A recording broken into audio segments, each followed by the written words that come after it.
Seneca on anger, how to handle people who push you to the edge.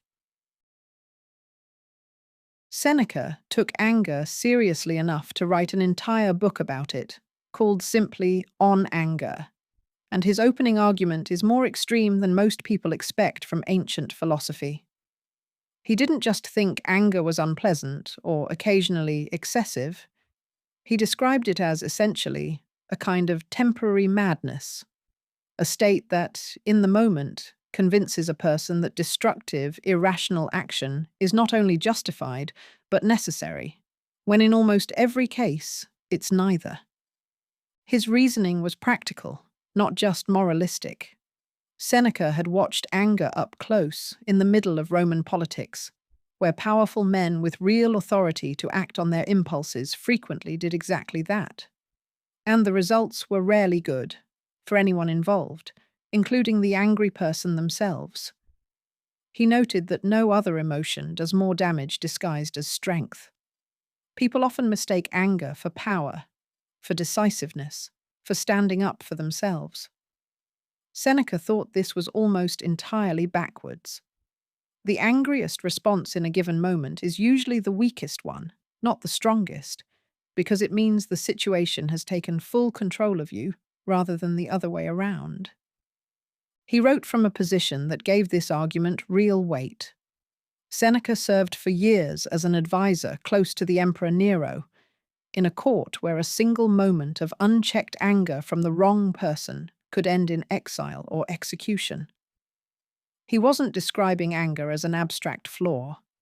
He was describing something he had watched destroy careers, friendships, and occasionally lives, in real time, among people who had every resource available to control themselves and simply didn't.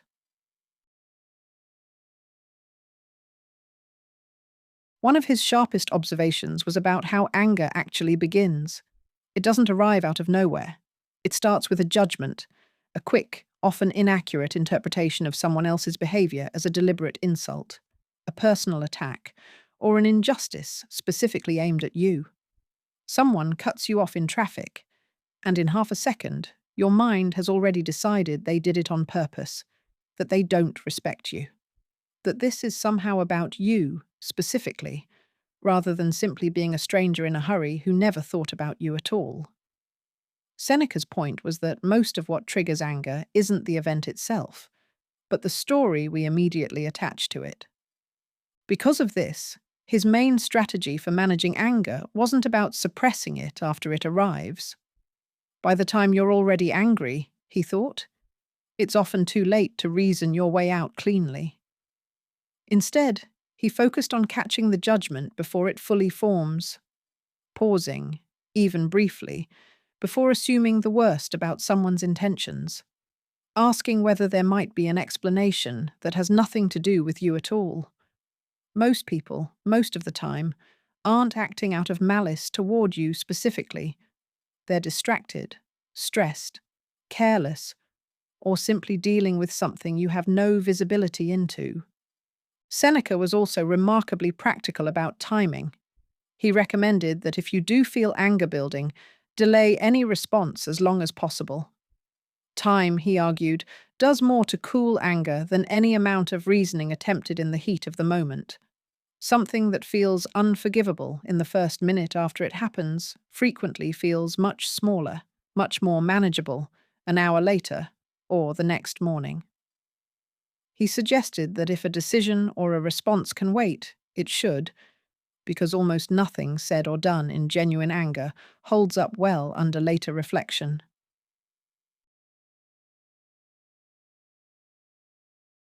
He also pointed out something that still holds true today, maybe more than ever. Other people often provoke anger deliberately, specifically because they know it will make you react carelessly, giving them leverage they wouldn't otherwise have. Someone who wants to unsettle you, distract you, or pull you into a fight on their terms has a very simple tool for doing it. Provoke your anger, and let the anger do the rest of the work for them. Seneca's advice here was almost strategic. Refusing to give someone your anger isn't just good for your own peace of mind, It actively denies them a tool they were hoping to use against you.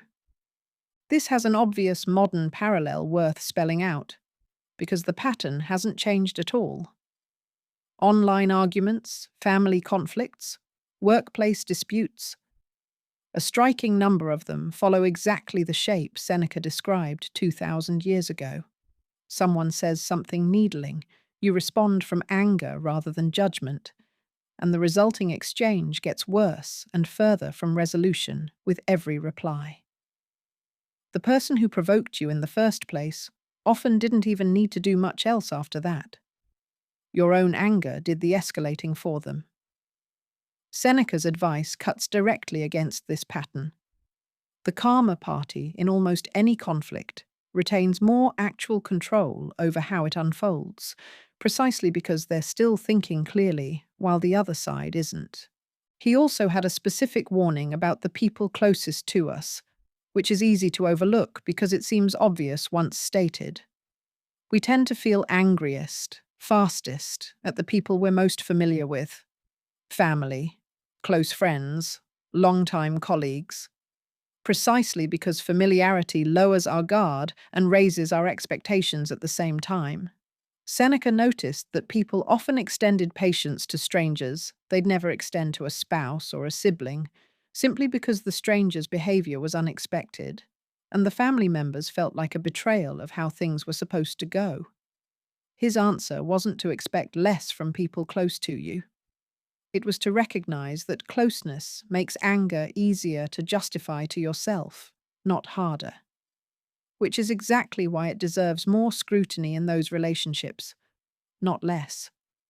None of this meant Seneca thought people should simply tolerate genuine wrongdoing without response. His argument wasn't that nothing deserves a firm reaction. It was that the reaction should come from clear judgment, not from the temporary distortion anger creates. You can address a real wrong calmly and firmly. You can set a hard boundary without losing your composure while doing it. In Seneca's view, the calm response is almost always the more effective one anyway, because it comes from a mind that's still thinking clearly, rather than one that's been temporarily hijacked. Seneca offered a few concrete practices alongside the theory, and they're worth naming directly because they're unusually specific for ancient philosophy. He recommended a nightly review, going back over the day's events before sleep, and honestly assessing where anger had gotten the better of you, and what a calmer version of yourself might have done differently. Not as self-punishment, but as the same kind of rehearsal an athlete uses after a match, reviewing the footage, so to speak, so the next real situation goes better than the last one did. He also warned specifically against feeding anger through repetition, replaying an insult or a grievance over and over in your mind, which he believed didn't process the anger so much as rehearse and strengthen it. Every retelling of the story to yourself, in his view, was another small vote for staying angry rather than moving past it. It's a genuinely difficult practice, and Seneca never pretended otherwise. He wrote about his own struggles with anger openly, which is part of why the book still feels honest rather than preachy 2,000 years later. He wasn't writing from some position of having fully conquered the emotion himself.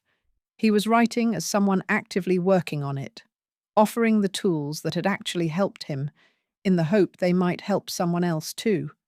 Someone reading his words in a court full of exactly the kind of people who might have provoked him, or someone 20 centuries later dealing with an infuriating email before breakfast.